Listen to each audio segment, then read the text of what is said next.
Alrighty, here we are, Sharp Customs. Got our molds all cleaned. I decided I would take them a step further, and they were in black gel coat. I've painted them the same gray that I painted the model, the plug, you know, whatever you want to call it. Cleaned them out. There was some little air bubbles and stuff in there, so I filled them. These two pieces, these are two pieces: the hood, the windshield, the roof, the back of the cab, the box. Got a little air bubble here in my paint, so I just fixed it up with some filler. Now all 6 pieces have been PVA'd because you know, we're gonna go for this again, but this time around I think what we're gonna try is, instead of gel coating it, once we put these 6 pieces together, I think I'm gonna attempt to clear cast. So that means basically polyester resin without gel coat. I just want to get a part pulled, and I'm having issues with the gel coat. Not sure why. I'll figure it out. Got some more experimenting to do. So I got these 2 pieces. I just wanted to show you kind of how the 6 pieces go together. So I'm just going to start slapping the pieces on. Everything's been PVA'd 3, maybe 4 coats. It's somewhat dry. It's kind of tack free. So we're just going to bolt these together, and you'll get to see how the 6 pieces of the mold go together, and then we'll set it up on the spit, and basically we'll get it ready. We'll get it ready for molding purposes. So basically it's just there are locates to locate the 6 pieces. I'll try and do this as quick as I can. Some of my bolts are a lot longer than they actually need to be. We're not gonna dial in every single piece.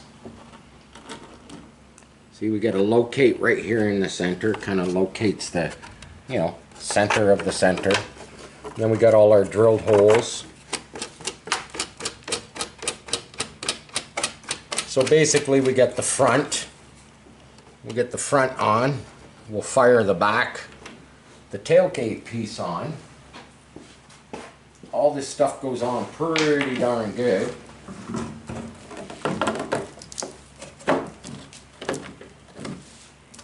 Don't want to mess with the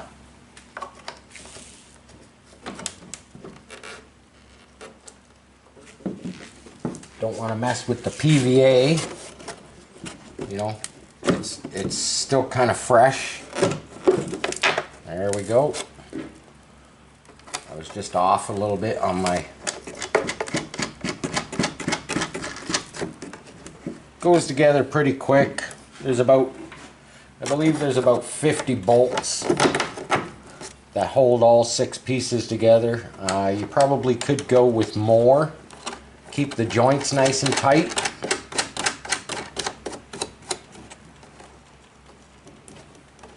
Right now we'll just finger tight them. We'll set this on its side.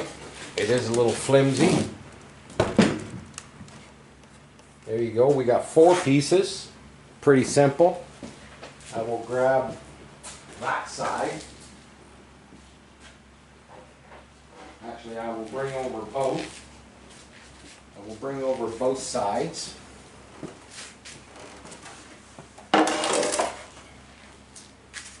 It's been PVA'd. There's a little bit of work been done on it just to true things up. Very small stuff.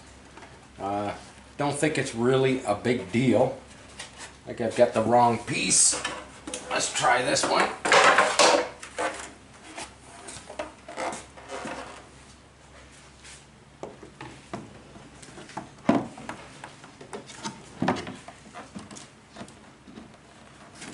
all fit fairly well together.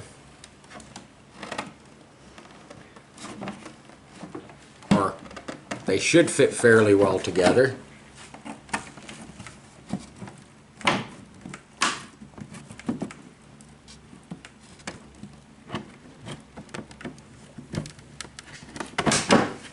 There we go. Usually once you get the first nut and bolt in, the rest of it goes pretty smooth. All kind of finds its place, if you can say. I should have my glasses on so I can kind of see. See here we got a little locate, so that just kind of just stamps in there. And then the holes line up. Put a bolt, put a nut, grab another one, we'll stick one here, we'll get one here in this corner.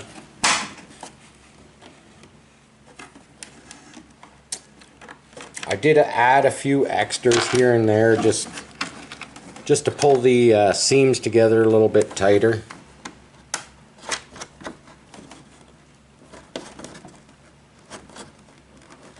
Get the odd one that obviously doesn't want to tighten up nice and easy. Could have something on it.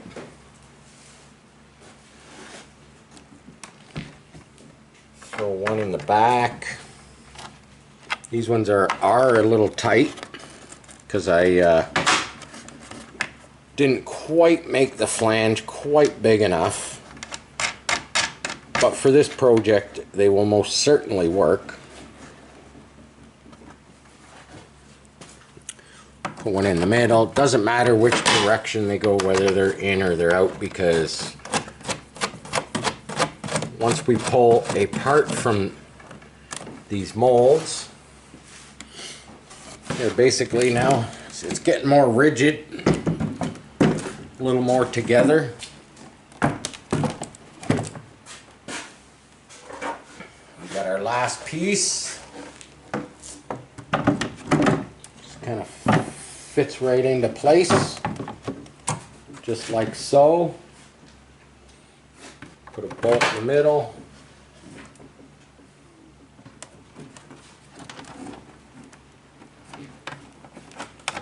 I do have preferences on the way some of the bolts go. Just a little bit easier when you're putting it, when you're putting the nuts on, and sometimes I use a drill with a socket and kind of speed tighten them, speed loosen them. I just wanted to kind of show everybody how the 6 pieces go together. Give everybody an idea of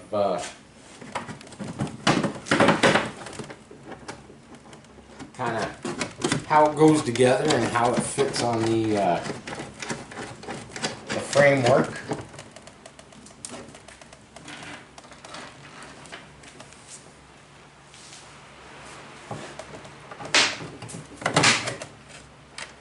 I find it kind of interesting. It's going to be quite amazing, I think, when we basically build the part inside here, because that essentially that is what we're doing. We're building the part inside there, and then when it's all cured, we will unbolt these 6 pieces and hopefully come out with a one-piece shell. And I think it will be very interesting when we get to that point. We've been working hard to get to that point. I would like to spend a lot more time on this little project, but obviously right behind the camera girl we still have the Mustang that we are working on, which seems to be taking up a lot of time.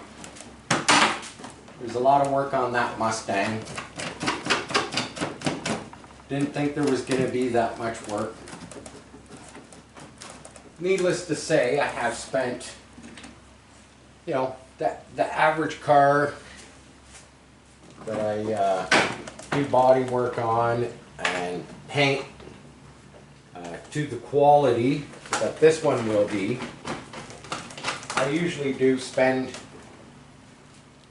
a couple of months totally gutting a car. You know, getting everything painted. We're painting everything on it. Inside, outside, door jambs, trunk jambs, under the hood, under the trunk. There was a lot more rust repair on that particular project than what was first kind of overlooked. But that happens sometimes. Sometimes you get involved into a project and it gets a little more extreme than the initial plan of the project, and you just kind of have to take it down that road.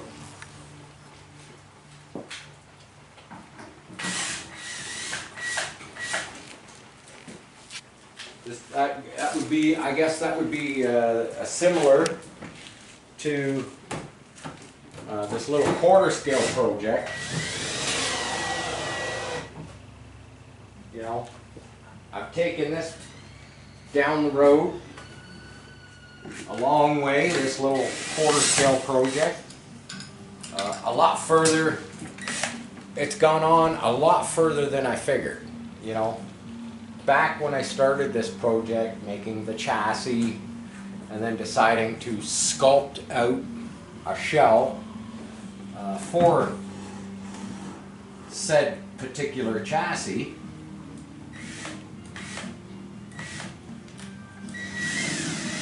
it's gone a lot further. Well, I think we're a little higher.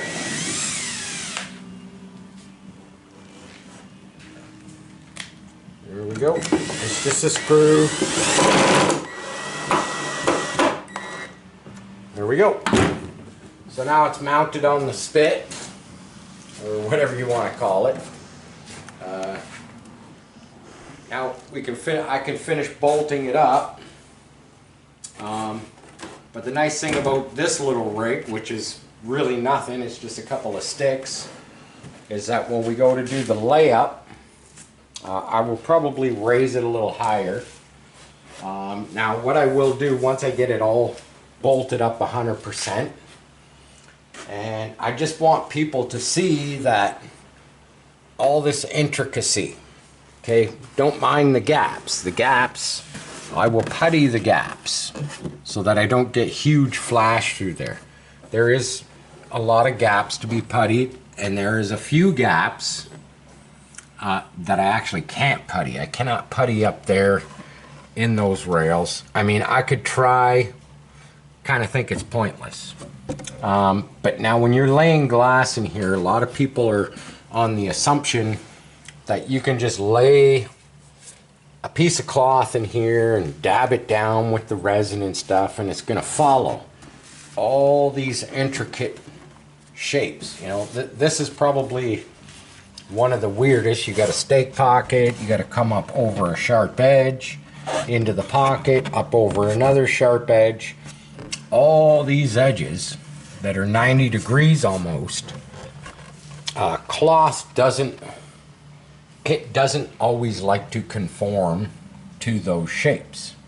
And that is going to be the interesting part in creating the part out of here. Now, that's where you can get away with spraying the gel coat, covering all your lines, your contours, you know, your corners, you know, all your little spaces. But I've been having issues with the gel coat, so I've elected to just try and pull a clear cast, and yeah, basically we'll see what happens in the next few days if I get time. I did do some work on the chassis. It's been a very long time since I even pulled this off of the shelf. I had to find another, basically a square collet for the drive line, for the drive shaft. That was what we broke when we were out testing in the rain. I have another one on there now. Everything seems good. I'm missing a few bolts here and there that vibrated out. This wheel is obviously, this wheel needs tightened. I gotta recreate the sway bar. But the next test for the chassis will most certainly be, hopefully, with a shell on top of it, of the 50s pickup truck. And it could be green in the clear cast form, but I probably won't do that. I'll probably spray it up, you know, gray primer, black primer, maybe the gray paint I've been using, but who knows, maybe I'll find the time and it'll be full-blown custom crazy paint with some airbrushing and stuff, just so we can plop it on the chassis, take it for a cruise down the street. But till we get there, I think that's about as far as we're going to go with this video. I hope you stick around and you watch. We'll show a little bit of the layup. I won't show you all of the layup because, come on, it's boring. You don't want to watch me dab, you know, polyester resin and cloth. I'll probably show you the start, maybe 10 minutes, and you know, and then we'll do the big reveal, pulling the 6 pieces of mold off of the part. And so for tonight, that's where we're going to leave it. Don't forget, like, share, subscribe, Shut Customs. I'm out. Later.